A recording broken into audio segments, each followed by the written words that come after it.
प्रिय दोस्तों, सभी को सादर जय श्री राम। मैं ज्योतिष मार्गदर्शक सोहन सिंह चौहान।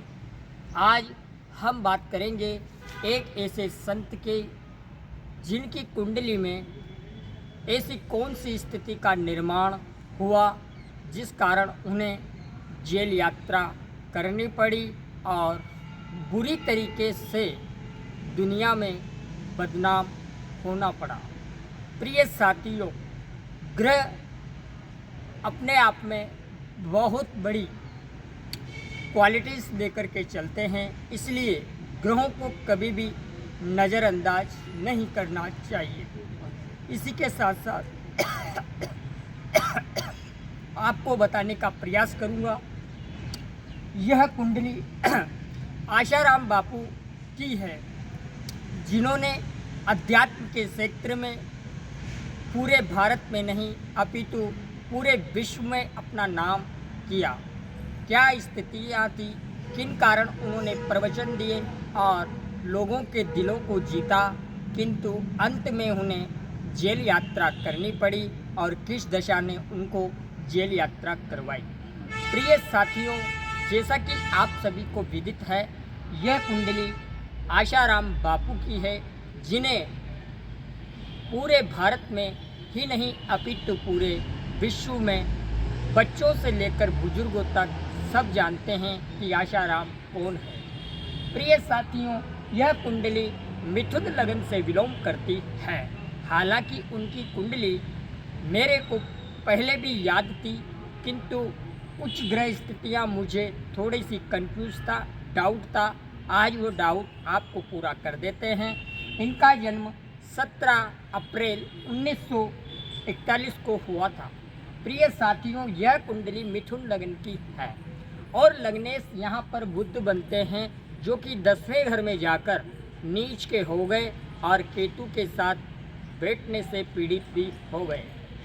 इसी के साथ साथ इस बुध पर राहु की दृष्टि है, जो कि इनके लिए बेहद अशुभ साबित हुई। किंतु पहले हम इनकी अच्छाइयों को जानते हैं, फिर बाद में बुराइयों की बात भी करेंगे। प्रिय साथियों, इस कुंडली के इनकम भाव, जो कि एक प्रसिद्धि का स्थान भी हम उसे कहते हैं, और प्रसिद्धि के स्थान पर 4 ग्रह विराजमान है: सूर्य, शनि, शुक्र और देवगुरु बृहस्पति।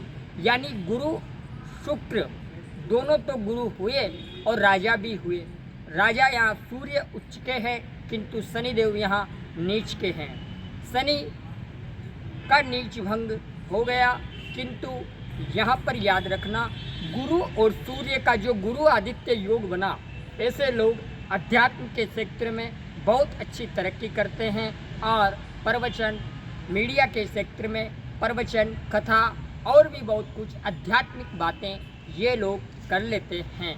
किंतु प्रिय साथियों, इस कुंडली में शुक्र पंचमेश और आपको स्पष्ट कर दे द्वादशेश होकर के शनि से पीड़ित एकादश भाव में हो गया, जिस कारण से इन्हें जेल यात्रा का सामना करना पड़ा। और आपको बता दें, इनकी कुंडली में धनु राशि का चंद्रमा सप्तम में है, जो भी विपरीत लिंग की ओर जबरदस्त तरीके से आकर्षण करता है। ये इनकी कुंडली में चंद्रमा सप्तम भाव में अकेला है।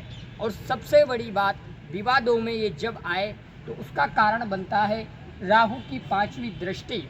उच्च के राहु की 5वीं दृष्टि उच्च के मंगल पर है और ये प्रबल मांगलिक भी हैं। इसी के साथ साथ मंगल की अगर हम देखें तो 1, 4, 1, 2, 3, 4 मंगल की दृष्टि शुक्र पर है, सूर्य पर है, गुरु पर है।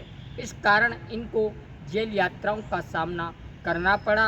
और आपको बता दें, शुक्र 12वें घर का मालिक होकर इनकम भाव में अस्त हो चुका है। और आपको बताएं, यह कुंडली आशाराम बापू की है। उनको 2019 के लमसम जेल जाना पड़ा और जेल उन्हें शनिदेव की दशा में ही जाना पड़ा। अधिकतर मैंने देखा, शनि की दशा अंतर्दशा व्यक्ति को जेल यात्रा करवा देती है। इसीलिए ध्यान रखें, जन्म पत्रिका में ग्रहों को अच्छी तरीके से देख लें। इनकी कुंडली में जेल यात्रा का प्रबल योग बना हुआ है, वह भी एक अच्छे कर्म करके उसी कर्म में इनको बदनामी का सामना करना पड़ा। तो प्रिय दोस्तों, इस कुंडली में सबसे बड़ी चीज़ है चंद्रमा, जिसने केमद्रुम योग का निर्माण करा, जो कि बेहद अशुभ है। और चंद्रमा इस कुंडली में मार्केश होकर मारक भाव में बैठा हुआ है, यह भी इनके लिए हानिकारक है। और स्वास्थ्य की अगर मैं बात करूं तो स्वास्थ्य इनका अब सही नहीं रहता। ये लगभग 2-2.5 साल से स्वास्थ्य में उतार चढ़ाव उनके चलता रहता है। और मुझे लगता है आगे भी इनकी कुंडली में जेल से बाहर आने के कोई विशेष योग नहीं बनते, और अगर आ जाए तो इनके ऊपर ईश्वर की अति कृपा है। आज हमने बात करी आशाराम बापू की कुंडली के बारे में। नेक्स्ट एपिसोड में आपसे पुनः मुलाकात करूंगा। तब तक के लिए इजाज़त दें। चैनल को लाइक करें, शेयर करें, सब्सक्राइब करें, और कुंडली विश्लेषण के लिए आप स्क्रीन पे दिए गए नंबरों पर संपर्क करें। धन्यवाद। जय श्री राम। आपका अपना सोन सिंह चौहान।